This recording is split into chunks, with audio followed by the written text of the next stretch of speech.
This is Democracy Now!, democracynow.org. It's War, Peace, and the Presidency. We're broadcasting on this Inauguration Day special live from WHUT on the campus of Howard University here in the nation's capital. I'm Amy Goodman with Nermeen Sheikh. We're less than 4 hours away from the inauguration of Donald Trump. Protests have already begun here in the streets of Washington. To talk more about the inauguration of Trump, we're joined now by two guests. Naomi Klein is the author of This Changes Everything, Capitalism versus the Climate, and Lee Fang is with us, the investigative journalist at The Intercept, covering the intersection of money and politics. His latest piece, Who's Paying for Inauguration Parties, Companies and Lobbyists with a Lot at Stake. Naomi, let's start with you. You've come here to Washington, D.C. You've been following the election and what's taken place. Your thoughts? Well, I mean, I think there's a few things we need to remember this morning, which is certainly a destabilizing day for a lot of your viewers and listeners, and for all of us, really. He, as we've already heard, right? He did not win the popular vote. And I think, in addition to that, and I know this is maybe not the most popular thing to say when everyone's calling for unity among progressives. I think even within this rigged system that suppresses so many votes, he didn't win it. Hillary Clinton and the Democratic Party establishment lost it. It was low enthusiasm, low voter turnout on their side that gave the election to Trump. And I think that's important to understand even amidst these calls for unity, because if that truth gets buried, then the mistakes will be repeated. The other thing that I think is really important, and I think it's fantastic that people are on the streets last night, today, all day. It is so important to push back in these early days when they're going to be throwing a whole lot at us. You're seeing talk of a shock and awe budget. By the way, let's not call it a skinny budget. This is another rebranding campaign like alt-right. This is a savage budget that would cut $10 trillion, they're talking about, that would attack programs targeted towards violence against women, renewable energy, environmental justice. I mean, they're going after everything. But the point is that Trump, I mean, we know the transition is in disarray. And it seems as if they're outsourcing the whole thing to the Heritage Foundation, which is what they're there for, right? They have this infrastructure. They've got all of these policies and budgets ready to go. But this is going to be incredibly unpopular. And so if people push back really hard and it sees Trump's approval rating drop even more, one thing we know about Donald Trump, he likes firing people. This we know. And I think that the people who he has outsourced to right now could get blamed very early on and pushed out. And I think that would be very important, because I think when it comes to economics, there's a fair amount of evidence that he's not an ideologue. But I think we're headed for a very, very ideological push. Last night at the Peace Ball, you called this a corporate coup d'etat. What do you mean? Well, I think one of the things that's remarkable about his appointees is just how many CEOs are going into these positions, and just this process of kind of cutting out the middlemen, right? Exxon running the State Department. I want to ask, where were you when you heard that Rex Tillerson, at the time the current CEO of ExxonMobil, the largest private oil company in the world, was nominated? And not just any oil company. This is a company that is the main target of the climate movement, that is under investigation by multiple states' attorneys general, and the SEC for its various deceptions, financial and climate deceptions, the target of a huge campaign, because this is a company that was in doing really some of the most important research into the reality of climate change back in the 1970s, and then bankrolled the deceptions that lost us decades of climate action in the 1990s and really up to the present day. So I don't know. I don't remember exactly where I was, but in some ways, to echo something Bill McKibben has said, my colleague at 350. it takes the mask off, right? Because these companies, as Lee well knows, I mean, they already had a huge amount of influence, but now it's almost like, they're tired of playing the game. They're tired of the cajoling and the bankrolling and the legalized bribery, and they're just going to do the job themselves, cut out the middleman. And so we see that with Tillerson. We see that with labor as well. Whether Husder makes his way to actually being labor secretary is very interesting. Yeah. But I mean, one thing I would say about both these cases is, and I think this is once again important to remember on a day like today when a lot of people feel so demoralized, these guys are panicked because of the power of rising social movements, right? I mean, why is Puzder so panicked? Because of the Fight for 15, because of the wave of victories for a living wage, because of the very real possibility that Bernie Sanders could have won, and he would have taken that movement demand and brought it to the federal level, to federal policy. That was his campaign promise. And Tillerson, I mean, the biggest threat he faces is the goals that are enshrined in the Paris Accord, these hard-won goals to keep temperatures below 1.5 to 2 degrees, that would be the end of his business model, right? So this, what I called a corporate coup is it's really about panic as much as anything else, and holding back these tides of progress on multiple fronts. Steve Mnuchin and his friends are also worried about their business model and about Occupy, about the Sanders campaign, about the regulation that they would face. So, I think we should see this in some ways as a sort of panicked last gasp, but that doesn't mean we don't need to confront it with everything we have. Well, let's go to what's going on today in Washington, D.C., the inauguration. Lee, your piece, most recent piece out yesterday, is called Who's Paying for Inauguration Parties? Companies and Lobbyists with a Lot at Stake. So tell us, who is paying? Well, we don't know the full list of sponsors of the different inauguration festivities, but there are private events and, of course, the official inauguration events associated with the Trump transition.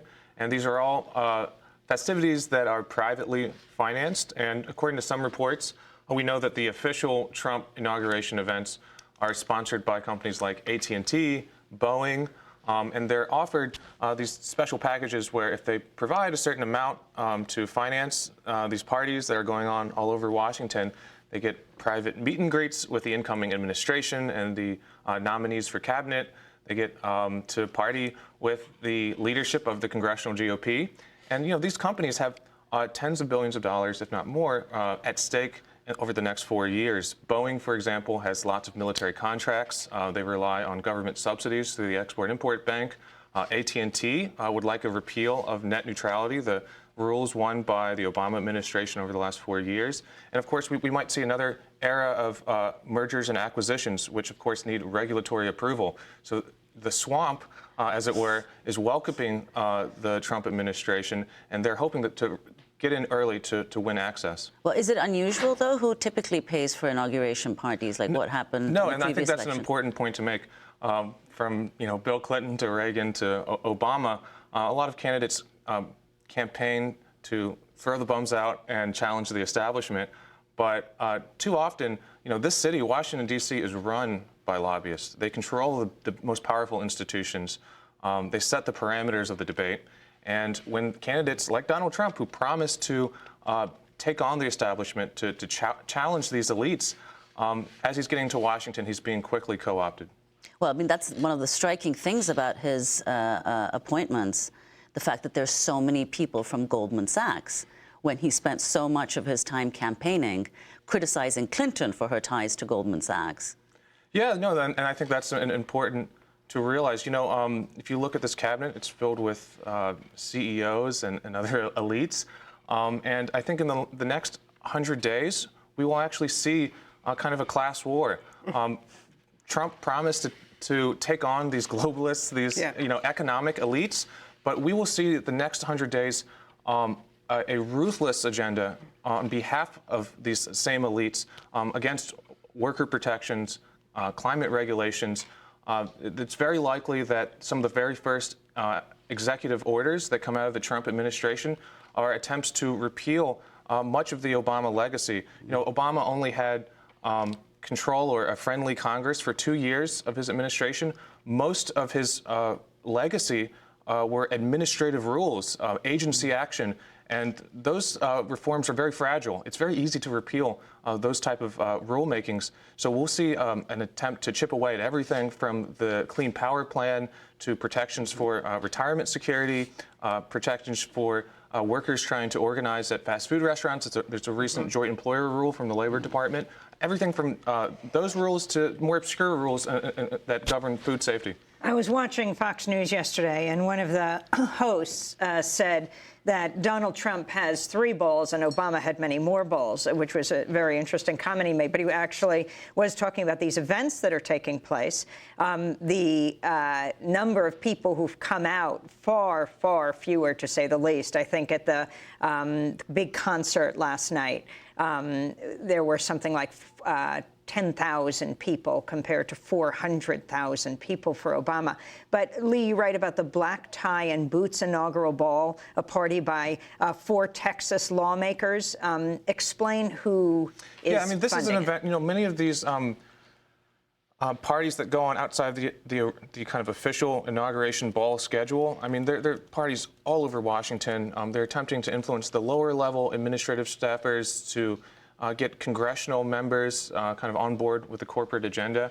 And so, the Texas delegation, that's the black tie and boots ball, they're throwing a big party in Prince George's County near Washington, D.C., and it's sponsored by a number of corporate interests that are going to be pushing very hard on the issues we just mentioned. Many different oil companies, firms like ExxonMobil and Koch Industries that would like to see more fracking on federal lands, a repeal of many of the different EPA rules and the methane rule that came out very recently from the Obama administration. They've got very clear motives here, but for the time being, they're going to be paying for the hors d'oeuvres and the festivities all weekend. And Lee Fong, can you tell us a little bit, you talked about what Trump might do in his first 100 days. There are limits on certain things he can do because he requires congressional approval. But some of the things you mentioned, he doesn't require congressional approval for at all. So he may well succeed in doing that in the next just slightly over 3 months, right, including cuts on, climate payments and the federal regulations you spoke of. Yeah, I mean, he's going to go after these rules in a number of ways. One way is through a fairly obscure law called the Congressional Review Act. That's a special law that allows a resolution of disapproval, and that can affect regulations passed over just the last few months, not the last 6 years. But still, many of those rules came out late in the Obama administration, and Democrats cannot filibuster a Congressional Review Act resolution. So with Republican majorities in Congress, there's nothing stopping them from passing a CRA, a resolution of disapproval, to roll back many of those rules, potentially hundreds. And of course, there are executive orders that he can take to revoke Obama's executive orders. And once he fills these agencies with his staff, they can carve out exceptions to the rules and make them, even if not officially repealed, effectively useless. Before we wrap up this hour, we're actually broadcasting for 7 hours through the inauguration, bringing it to people live, as well as going to the streets with our reporters on the scene where protests are happening. Thousands of activists are already out this morning. Naomi Klein, tomorrow, a massive march is planned right here in Washington, D.C. Women march on Washington, D.C. Hundreds of thousands are expected, if not more. Mm-hmm. Yeah, and I think once again these, we know he understands numbers, and as we heard from Michael Moore, we know he's very thin-skinned and is thrown by a few hundred. So, close to 1 million people, or however many people are on the streets tomorrow. I think it's going to be destabilizing, and this sort of show of force is tremendously important. It is significant that it seems that he's going after programs for violence against women as perhaps one of his first acts, and frankly, misogyny is a thread that connects so many of his appointments. This drive to denigrate women, and I think just showing that we're not afraid is going to be incredibly important. And I think it's also important that the march is as diverse as it is, that it is going to be led in many ways by women of color. And I think that this is part of not repeating the mistakes of the campaign. And your thoughts on the number of Congress members who are boycotting? You know, I think it's inauguration? all good. I mean, all these acts of courage in standing up to a bully is incredibly important. But, you know, I think there's every reason to believe that he's going to employ a strategy of trying to overwhelm people. This has been a strategy just in terms of confusion and distraction, this sort of shock and awe approach. And so staying unified, staying focused, having each other's backs, this is all going to be tremendously important in the weeks to come. Because I think that if we win a few key victories in the early days, it's going to be very destabilizing, and it may lead to a reassessment because of the chaos in there. But if we lose those, you know, they'll taste blood. Well, Naomi Klein, we hope you will stay with us. We're broadcasting throughout the day today. For those who are leaving us now, if your station is leaving us, you can go to democracynow.org. Lee Fang, thanks so much for being with us. You're going out in the streets of The Intercept. We'll link to your piece. And we will be broadcasting for 7 hours on this inauguration day. Saturday from 10 Eastern Standard Time in the morning to 3, we'll be broadcasting from the main stage at the Women's March on Washington. I'm Amy Goodman with Nermeen Sheikh, and thanks to the Howard University staff.